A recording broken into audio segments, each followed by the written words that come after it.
Hello students, I am Srita from MNS Government College Bhiwani.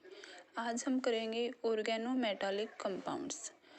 Organometallic compounds क्या होते हैं? से इसके नाम से लिखा है ऑर्गेनोमेटालिक कंपाउंड्स। ऑर्गेनो मीन्स कोई ना कोई organic part, or metallic means metal. तो ऐसे कंपाउंड्स जिनमें एक ऑर्गेनिक पार्ट हो और एक मेटल हो। इसको थोड़ा सा और ज़्यादा क्लैरिफाई करते हैं। Organometallic compounds are those compounds which contain at least one carbon metal bond. वो कंपाउंड्स जिनमें at least one carbon metal bond हो। जैसे फॉर एग्जांपल हम ग्रिग्नार्ड रिएजेंट काफ़ी सालों से 11th-12th से हम पढ़ते आ रहे हैं। ग्रिग्नार्ड रिएजेंट क्या होता है? RMgX। आर यहाँ पे क्या है? कोई भी ऑर्गेनिक पार्ट, मैग्नीशियम एक मेटल है, एक्स हेलोजन है। तो अगर हम इसका एग्जाम्पल लिखें, मिथाइल मैग्नीशियम क्लोराइड, ये ग्रिग्नार्ड रिएजेंट है। इसके अंदर क्या है? कार्बन और मैग्नीशियम के बीच में डायरेक्ट बॉन्डिंग होती है। ओपन करके हम इसका स्ट्रक्चर लिखें, CH3MgCl। तो यहाँ पे कार्बन और मैग्नीशियम के बीच में एक डायरेक्ट बॉन्ड है। तो ये क्या हो गया? Organometallic compounds. सिमिलरली हम कुछ और एग्जांपल लेते हैं, जैसे अल्काइल लिथियम। अल्काइल लिथियम में क्या होता है? इसको जनरल फॉर्मूला होता है RLI। इसके अंदर भी कार्बन और लिथियम एक मेटल है, इनके बीच में डायरेक्ट बॉन्डिंग होती है। इसे हम लिखते हैं methyl lithium. CH3Li methyl lithium. इसके अंदर भी कार्बन और लिथियम के बीच में डायरेक्ट बॉन्डिंग है। तो ये भी क्या हो गया? एक ऑर्गेनोमेटालिक कंपाउंड। सिमिलरली हम लिखते हैं die alkyl zinc. Die alkyl zinc. Die alkyl zinc में क्या होता है? जिंक मेटल होती है और इसके साथ में दो अल्काइल ग्रुप होते हैं। ये अल्काइल ग्रुप सेम भी हो सकते हैं और डिफरेंट भी हो सकते हैं। अगर हम लिखें इसको भी ओपन करके ऐसे CH3ZnCH3, तो ये क्या हो गया? Di methyl zinc. इसमें भी जिंक मेटल का दोनों कार्बन्स के साथ बॉन्ड है। तुमने डेफिनेशन में कहा था कि at least one carbon metal bond होना चाहिए, मतलब कम से कम एक बॉन्ड तो होना ही चाहिए, उससे ज़्यादा तो कितने भी हो सकते हैं। तो ये भी क्या हो गया? एक ऑर्गेनोमेटालिक कंपाउंड। हम कुछ और एग्जाम्पल्स लिखते हैं, आप लोग बताना कि ये ऑर्गेनोमेटालिक कंपाउंड होगा या नहीं होगा। CH3OONA, क्या ये एक ऑर्गेनोमेटालिक कंपाउंड है? तो ये एक ऑर्गेनोमेटालिक कंपाउंड नहीं है, क्योंकि यहाँ पर कार्बन की बॉन्डिंग ऑक्सीजन के साथ है। ऑक्सीजन एक नॉन मेटल है, यहाँ पर मेटल है सोडियम। कार्बन और सोडियम के बीच में कोई भी डायरेक्ट बॉन्डिंग नहीं है, तो ये ऑर्गेनोमेटालिक कंपाउंड नहीं है। ऑर्गेनोमेटालिक कंपाउंड यहाँ पर जो लिखी, जिसमें जिंक और कार्बन के बीच में डायरेक्ट बॉन्डिंग है, di alkyl zinc, alkyl lithium और Grignard reagent methyl magnesium chloride. तो ये है डेफिनेशन ऑर्गेनोमेटालिक कंपाउंड्स की। I repeat again, organometallic compounds are those compounds which contain at least one carbon metal bond. एक कार्बन मेटल बॉन्ड होना चाहिए। अब हम थोड़ा सा बॉन्डिंग नेचर, जो कार्बन और मेटल का बॉन्ड है, ये बॉन्ड कैसा है, इसका नेचर कैसा है, आयोनिक है, कोवेलेंट है, किस टाइप का बॉन्ड है, हम ये स्टडी करेंगे। तो कार्बन और मेटल के बीच में जो बॉन्डिंग है वो है पोलर कोवेलेंट बॉन्ड। मेटल ज़्यादा इलेक्ट्रोपॉजिटिव होती हैं एज कम्पेयर टू कार्बन। तो मेटल के ऊपर यहाँ पर स्लाइटली पॉजिटिव चार्ज आता है और कार्बन के ऊपर स्लाइटली नेगेटिव चार्ज आता है। कार्बन और मेटल के बीच में बॉन्डिंग होती है पोलर कोवेलेंट बॉन्ड, मतलब इसमें थोड़े से आयोनिक कैरेक्टर भी होते हैं। और ionic character carbon metal bond में कितने ज़्यादा आयोनिक कैरेक्टर हैं, ये डिपेंड करता है कि हम कौन सी मेटल यूज़ कर रहे हैं। जैसे यहाँ पे मैं एग्जाम्पल लिखती हूँ, कार्बन लिथियम बॉन्ड, कार्बन की सोडियम के साथ बॉन्डिंग और पोटेशियम के साथ बॉन्डिंग। तो इन तीनों में कौन सा बॉन्ड ज़्यादा पोलर है, किसमें आयोनिक कैरेक्टर ज़्यादा है? तो हम डाउन द ग्रुप अगर बात करें मेटल्स की, तो मेटल का जितना ज़्यादा इलेक्ट्रोपॉजिटिव कैरेक्टर होगा उतने ही कार्बन के ऊपर नेगेटिव चार्ज आएगा और बॉन्ड में आयोनिक कैरेक्टर इंक्रीज हो जाएंगे। तो डाउन द ग्रुप हम बात करते हैं लिथियम, सोडियम, पोटेशियम या फिर किसी भी ग्रुप में down the group electropositive character increase होते हैं, मतलब मेटल के ऊपर जो इलेक्ट्रोपॉजिटिव कैरेक्टर होते हैं वो ज़्यादा हो जाएंगे। तो यहाँ पर डाउन द ग्रुप हम चले पोटेशियम है, पोटेशियम में इलेक्ट्रोपॉजिटिव कैरेक्टर सबसे ज़्यादा होते हैं, तो ये वाला बॉन्ड सबसे ज़्यादा आयोनिक होगा। उसके बाद कार्बन सोडियम बॉन्ड और उसके बाद कार्बन लिथियम बॉन्ड। तो यहाँ पर आयोनिक कैरेक्टर सबसे ज़्यादा है। ये ऑर्डर किसका है? आयोनिक कैरेक्टर का।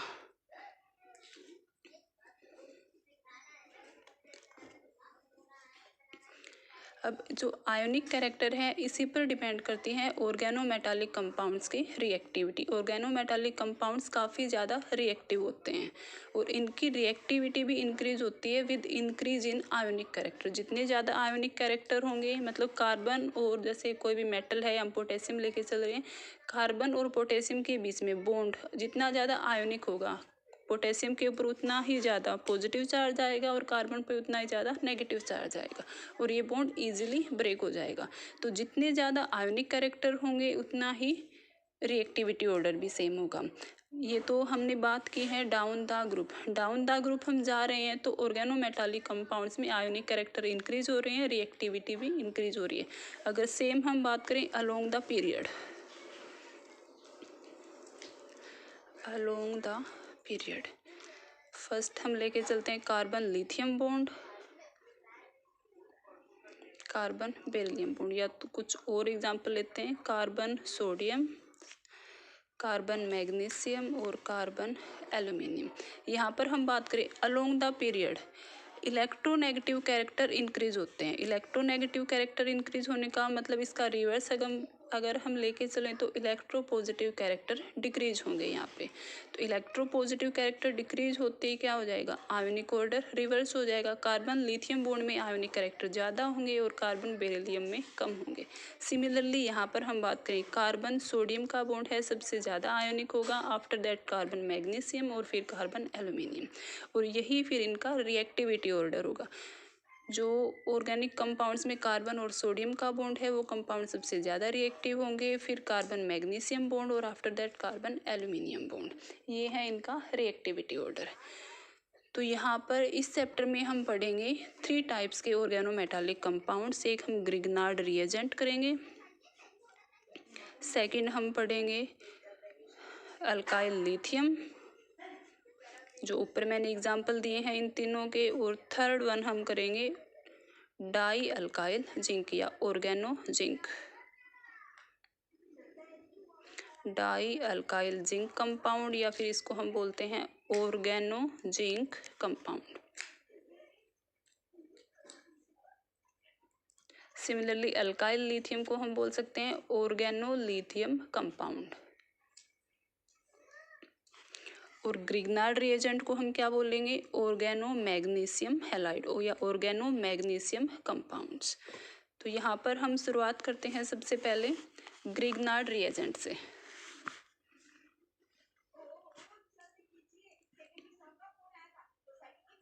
ग्रिग्नार्ड रिएजेंट,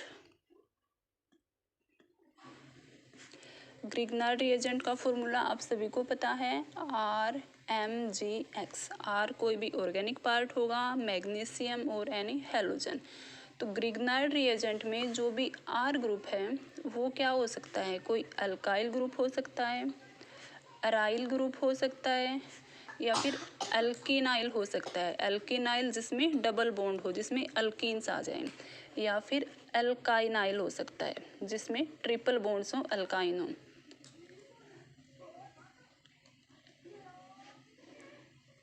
तो ये R ग्रुप हो सकते हैं। यहाँ पर X क्या होगा? कोई भी हैलोजन, फ्लोरीन, क्लोरीन, ब्रोमीन या आयोडीन।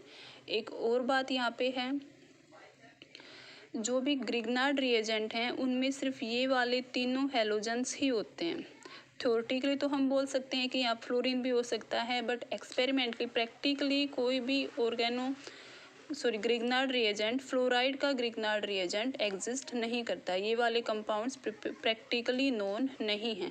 तो ऑर्गेनोमेटालिक कंपाउंड्स में जब ग्रिग्नार्ड रिएजेंट हम करेंगे, यहाँ पे हमें 3 ही हैलोजन लेने हैं, क्लोरीन, ब्रोमीन और आयोडीन। अब ग्रिग्नार्ड रिएजेंट की हम सबसे पहले करेंगे प्रिपरेशन, इसको हम कैसे प्रिपेयर करते हैं, उसके बाद हम इसकी रिएक्शंस करेंगे। रिएक्शन से पहले हम करेंगे स्ट्रक्चर। ग्रिग्नार्ड रिएजेंट की हम सबसे पहले सिंथेसिस करेंगे, आफ्टर दैट इसका स्ट्रक्चर करेंगे और फिर हम रिएक्शंस करेंगे कि ग्रिग्नार्ड रिएजेंट किस टाइप की हमें रिएक्शंस देता है। मेनली सभी ऑर्गेनोमेटालिक कंपाउंड्स में रिएक्शंस एक जैसी होती हैं। तो हम इसकी प्रिपरेशन करते हैं।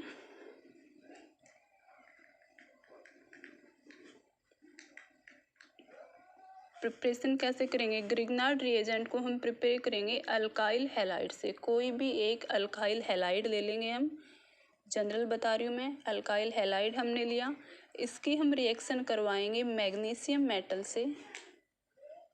ये स्टार्टिंग में हम सिर्फ एक ही अल्काइल हैलाइड लेते हैं, मैग्नीशियम, और यहाँ पर हम लेंगे dry ether as a solvent. तो जब हम ये रिएक्शन करवाते हैं तो मैग्नीशियम यहाँ पर कार्बन और हैलोजन के बीच में इंसर्ट हो जाती है, तो RMgX बॉन्ड बन जाएगा ग्रिग्नार्ड रिएजेंट। यहाँ पर कुछ कंडीशंस होते हैं, जैसे ड्राई ईथर को हमने एज ए सोलवेंट लिया है, तो सोलवेंट फिक्स होते हैं। यहाँ पर हम अपनी मर्जी से कोई भी सोलवेंट नहीं ले सकते हैं। ऐसे सोलवेंट चूज करेंगे हम जिसमें आयोनाइजेबल हाइड्रोजन ना हो। आयोनाइजेबल हाइड्रोजन क्या होती है? वो हाइड्रोजन जो या तो ऑक्सीजन के साथ अटैच हों या नाइट्रोजन के साथ अटैच हों या कोई भी हाईली इलेक्ट्रोनेगेटिव एटम के साथ अटैच हो, जो ईजिली आयोनाइज हो जाए। अगर हम ऐसे सोलवेंट लेते हैं जिसमें आयोनाइजेबल हाइड्रोजन प्रेजेंट हैं, तो वो सोलवेंट ग्रिग्नार्ड रिएजेंट के साथ रिएक्ट करके कुछ और ही कंपाउंड बना देंगे। मेनली वो अल्केन बनाते हैं यहाँ पे। तो हमें ग्रिग्नार्ड रिएजेंट चाहिए होता है, लेकिन उसकी जगह अदर प्रोडक्ट बन जाएगा। तो हम ऐसे सोलवेंट यूज करेंगे यहाँ पर जो आयोनाइजेबल हाइड्रोजन से फ्री हों। मेनली कोई भी ऐसे एसिडिक सॉल्यूशन नहीं होना चाहिए, अल्कोहल नहीं लेंगे हम, और अमीन्स, अमोनिया या फिर कोई भी अमीन्स यहाँ पर हम एज ए सोलवेंट नहीं लेंगे। तो एक सोलवेंट है ड्राई ईथर ले सकते हैं हम यहाँ पे, एक है THF, आप लोग पढ़ते आ रहे हो THF, टेट्रा हाइड्रोफ्यूरान। टेट्रा हाइड्रोफ्यूरान का मैं एक बार स्ट्रक्चर लिख के बता देती हूँ आपको। ये होता है टेट्रा हाइड्रोफ्यूरान, इसमें भी कोई भी आयोनाइजेबल हाइड्रोजन नहीं है। तो या तो ड्राई ईथर लेते हैं या फिर टेट्रा हाइड्रोफ्यूरान लेते हैं in the preparation of Grignard reagent. अब हम करते हैं इसका मैकेनिज्म।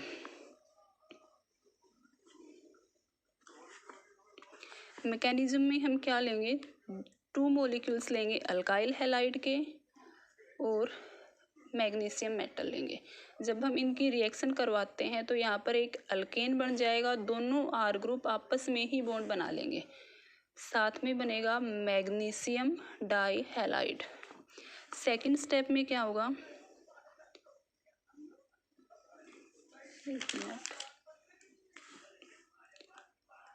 मैग्नीशियम डाई हैलाइड फिर से रिएक्ट करेगा मैग्नीशियम मेटल के साथ, और यहाँ पर बन जाएंगे मैग्नीशियम हैलाइड के फ्री रेडिकल। जो ग्रिग्नार्ड रिएजेंट के सिंथेसिस में मैकेनिज्म होता है वो फ्री रेडिकल मैकेनिज्म होता है। मैग्नीशियम यहाँ पर 2 बॉन्ड बनाता है, एक यहाँ पर हैलोजन के साथ, को जो भी हैलोजन लेंगे उसके साथ बन गया, और एक अनपेयर्ड इलेक्ट्रॉन इसके आउटर मोस्ट सेल में रह गया है। तो वो अनपेयर्ड इलेक्ट्रॉन यहाँ पर हमने एज ए रेडिकल दिखाया है।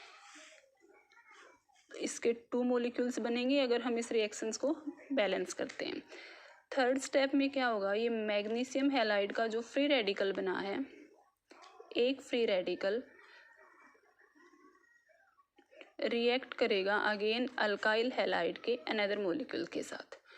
अब यहाँ पर बन गया मैग्नीशियम डाई हैलाइड, मैग्नीशियम के बॉन्ड कंप्लीट हो गए और R फ्री रेडिकल। अब यहाँ पर देखो, ये मैग्नीशियम हैलाइड के 2 फ्री रेडिकल बने थे, एक हमने यहाँ पे यूज कर लिया है, एक फ्री रेडिकल रह गया है। ये फ्री रेडिकल, ये जो अल्काइल फ्री रेडिकल है, इसके साथ रिएक्ट करेगा alkyl free radical plus magnesium halide free radical. ये आपस में रिएक्ट करके बना देंगे ग्रिग्नार्ड रिएजेंट। ठीक है स्टूडेंट्स, आज हम इतना ही करेंगे अब नेक्स्ट वीडियो में।